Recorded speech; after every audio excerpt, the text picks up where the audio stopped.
Have you ever had that feeling? You know the one. A subtle nudge in the pit of your stomach, a quiet whisper in the back of your mind that suggests you go left when the map says go right. It's that sudden thought to call an old friend, or that inexplicable hesitation before signing a contract. In our modern world, we are obsessed with data. We want the spreadsheet, the reviews, the pros and cons list. We are trained to trust only what we can see, touch, and logically prove. But I believe there is a sacred space inside every single one of us, a sanctuary of intuition and understanding that exists beyond logic. This isn't just a gut feeling. This is a gift. It is the built-in navigation system placed within you by the Creator. It is the primary way God communicates His love and care, guiding you through the noise of life's difficulties. Think about it. How often have you ignored that voice because it didn't make sense on paper, only to regret it later? We've all been there. We override our spiritual intuition with our logical brain, and we end up lost. But here is the truth. God's wisdom often bypasses our human understanding. It operates on a frequency that requires stillness, not analysis. Now, I know this can be confusing. Sometimes that inner pulse feels vague. You might be asking, is this just my anxiety, or is this God? That is a valid question. When you feel that stirring but lack clarity, that is your invitation to pause. Don't rush to dismiss it. Instead, bring that feeling into the light. Ask for clarity. A simple prayer like, God, I feel this pull, but I don't understand it. Give me the wisdom to see what you are showing me, can change the entire trajectory of your day. But here is the catch, and this is something we often forget. Intuition is like a muscle. If you put your arm in a cast for 6 months, the muscle atrophies. It becomes weak. The same is true for your spiritual hearing. If you constantly ignore that gentle nudge, the voice fades. It becomes harder to hear amidst the static of the world. But if you practice listening, if you start trusting that peace that defies logic, the signal gets stronger. You start to realize that this inner guidance isn't random. It is the most reliable anchor you have. Navigating the fog of uncertainty, let's talk about the future. Or rather, let's talk about the anxiety of not knowing the future. We live in a culture that demands a 5-year plan. We want to see the destination before we even pack the car. But life rarely works that way, does it? You might be standing at a crossroads right now where the path ahead looks completely foggy. The fear of making the wrong move can be paralyzing. In these moments of high-stakes uncertainty, you have to anchor yourself in one fundamental truth. You are not walking this path alone. The Creator of the universe is the source of all truth, and He doesn't leave you stranded in the fog. But here is where we get tripped up. We usually ask God for floodlight to reveal the next 10 miles. But often, God only gives us a lantern that illuminates just enough for the next step. Why? Because He wants a relationship with you, not just to give you a map. He wants you to trust the guide, not just the itinerary. You need to quiet your mind to see that next step. And this requires discernment, because not every open door is a God-given opportunity. This is a hard pill to swallow for some of us. We think, oh, an opportunity. It must be a blessing. Not necessarily. Some paths look glittering and exciting, but ultimately lead to a dead end or a distraction from your true purpose. Distinguishing between a good opportunity and a God opportunity requires that deep connection we talked about in part 1. And here is something that might relieve some pressure off your shoulders. God is not looking for perfection. He isn't waiting for you to become a robot that never makes a mistake. He is looking for courage. He is inviting you into a process of growth. He accepts your humanity, your flaws, and your questions. He just wants you to keep moving, to keep striving for excellence, and to keep trusting. When you align your small, daily actions with His heart, even when you can't see the finish line, something shifts. You unlock a level of restoration. You start to see that the losses you grieved were actually making room for new pathways you couldn't have imagined. Trust the process of the step-by-step journey, the sanctuary of solitude and your true value. I want to address something that feels very heavy for a lot of people right now: loneliness. Maybe you feel misunderstood by your family, isolated in your workplace, or just disconnected from the world. It's painful, but I want to offer you a different perspective. What if we reframed loneliness as solitude? There is a profound difference. Loneliness is a state of isolation. Solitude is a state of connection.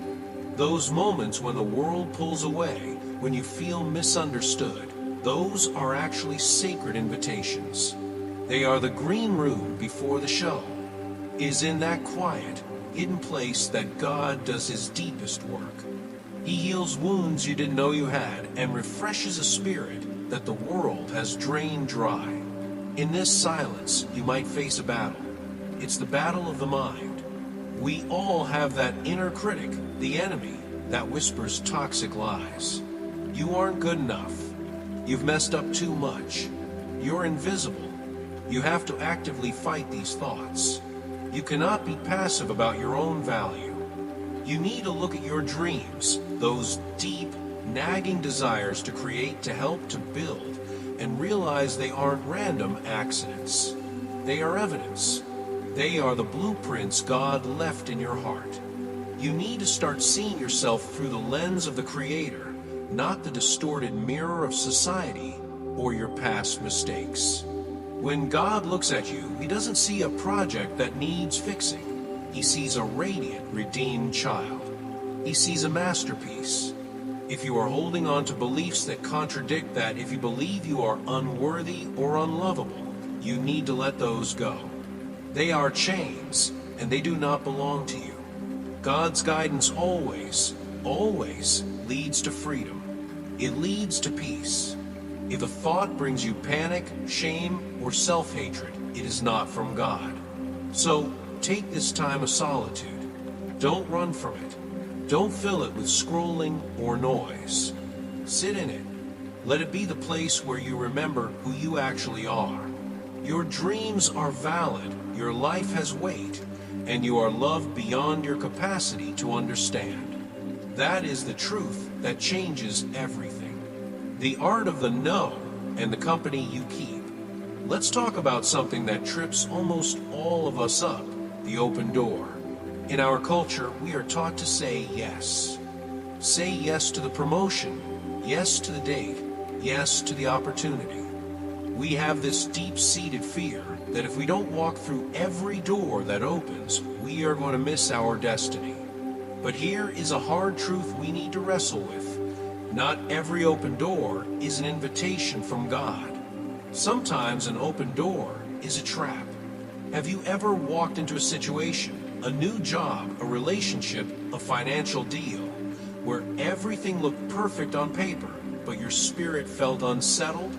That check in your spirit, that lack of peace, that is God's protection system kicking in. Is His way of saying, child, do not go there.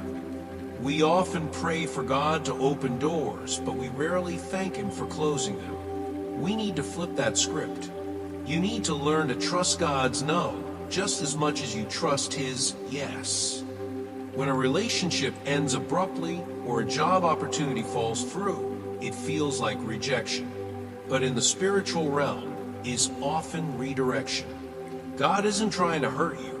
He's closing a door to keep you safe from a room you aren't strong enough to handle yet, or a path that leads off a cliff. This applies heavily to the people you allow into your inner circle. We need to be honest about our relationships. The Bible talks about knowing them by their fruit, but let's put that in modern terms. What is the emotional aftermath of spending time with this person? Do you leave a conversation feeling inspired, challenged, and lighter? Or do you leave feeling drained, anxious, and less than yourself? There are people who are meant for a season and people who are meant for a lifetime. The problem arises when we try to force a seasonal person into a lifetime position.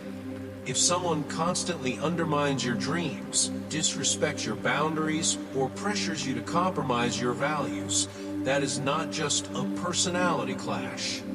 That is a spiritual red flag. I know how hard it is to let go. We feel guilty. We feel like we are abandoning them. But you cannot grow if you are anchored to people who refuse to evolve. If a relationship is blocking your spiritual growth, God will often gently nudge you to step away. Be brave enough to listen. Be brave enough to release them. Trust that if you let go of a toxic connection, God is not going to leave you lonely. He will replace that space with relationships that heal, align, and propel you forward. Why the storm exists and the power of persistence. Now, let's shift gears to the obstacles you are facing right now. If you are breathing, you are likely dealing with some form of challenge. Maybe it's financial pressure, a health scare, or just a general feeling of being stuck. When these storms hit, our default reaction is often, God, where did you go? Why is this happening? Did I do something wrong? We tend to interpret difficulty as God's absence. But I want to offer you a different perspective. The challenge is not a sign of His absence. It is a tool for your development. Think of it like a diamond. A diamond is just a piece of charcoal that handled stress exceptionally well. Without the pressure, there is no transformation. The obstacles in your life are not there to crush you. They are there to expand your capacity. They are training grounds for your faith. If you never faced a giant, you would never know you have the strength of a giant slayer inside you. God is using these very moments, the ones you want to run away from, to shape you into the person who is capable of handling the destiny He has prepared. You cannot hold the weight of a great blessing if you haven't built the spiritual muscle to carry it. So how do we navigate this? We use the compass of God's love. Your circumstances will change like the weather. Some days are sunny, some are hurricanes. If you base your faith on your current situation, you will be unstable. But if you base your faith on the unchanging nature of God's love, you become immovable. And please, use the mind God gave you. Sometimes we think faith means turning off our brains. Absolutely not. God gave you a sound mind and a discerning spirit. He wants you to partner with Him. Use your common sense and your spiritual intuition. They are designed to work together. Finally, I want to speak to those of you who feel defined by your past. Maybe you've made mistakes that you think have disqualified you from a good future. You feel like you've ruined God's plan. Listen to me closely. Your identity is not your history. Your identity is rooted in who God says you are, not what you did 3 years ago or 10 years ago. God is not intimidated by your mess. He is a master at taking broken pieces and making a mosaic. Be patient with yourself. We live in an Amazon Prime world where we want next-day delivery on our personal growth. But the soul doesn't work that way.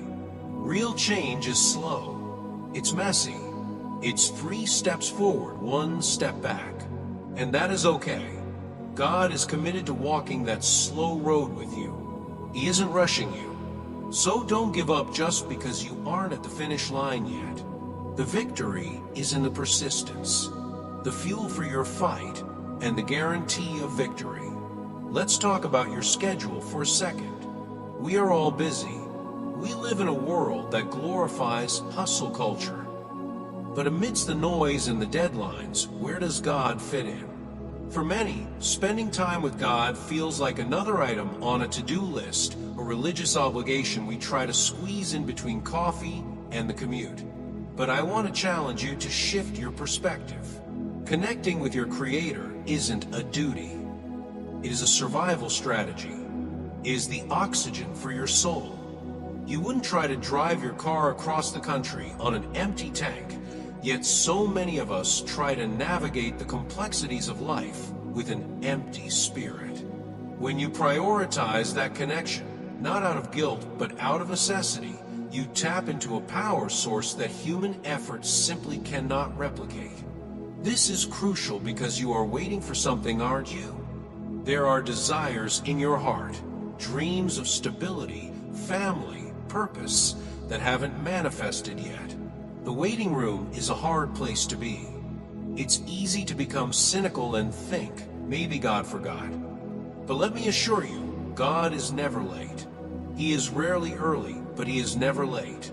He has promised to fulfill the desires He placed in your heart, but He will do it at the perfect time. The time when you are ready to handle the weight of the blessing.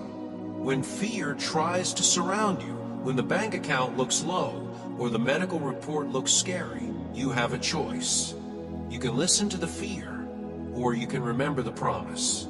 Recall the words, "I have plans to prosper you, to give you a hope and a future." Those aren't just poetic words, they are a legal contract signed by God. Your current struggle is not the end of the movie, it's just the conflict in the second act. Every great story has a moment where the hero looks defeated, but because you are walking with God, the victory is already secured. The enemy wants you to believe you are trapped. That is a lie. You are not bound by your circumstances. Stop trying to fight these battles with your own limited strength. You will only exhaust yourself. Instead, lean back into His strength. When you stop striving and start trusting, that is when the breakthrough happens. From surviving to thriving and the safety of grace. Finally, I want to speak to the person who feels like they are just surviving. You wake up, you go through the motions, you pay the bills, you go to sleep. Repeat. It feels like you are just keeping your head above water. But I want you to know something profound. God did not create you to merely survive. He created you to thrive. He wants you to live a life that is vibrant, abundant, and overflowing with joy. I'm not talking about a life without problems. I'm talking about a life where your peace is so deep that problems can't drown you. Don't let fear steal that from you. Fear is a thief. It steals your gratitude for today because you are so worried about tomorrow. But when you anchor yourself in God's Word, you create an environment where miracles can happen. You start to see provision in places where there used to be lack. Now, maybe you're thinking, but you don't know what I've done. I've messed up too much. Here is the most beautiful part of this message. God's forgiveness has no limit. There's no quota on grace. You don't have to clean yourself up before you come to Him. That's like trying to get healthy before you go to the doctor. Just come as you are. Be honest. Bring your shame, your secrets, and your failures. He is ready to wash them away and give you a fresh start over and over again. Stop looking for peace in temporary things. We try to numb our pain with scrolling, shopping, or other distractions, but those are just mirages. They leave you thirstier than before. True refuge, the kind that actually settles your nervous system, is found only in His presence. And please remember this, even when it's dark, God is working. Think of a seed planted in the ground. To the naked eye, it looks buried.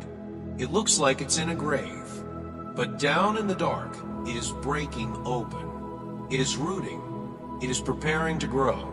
If you are in a dark season right now, you aren't buried, you are planted.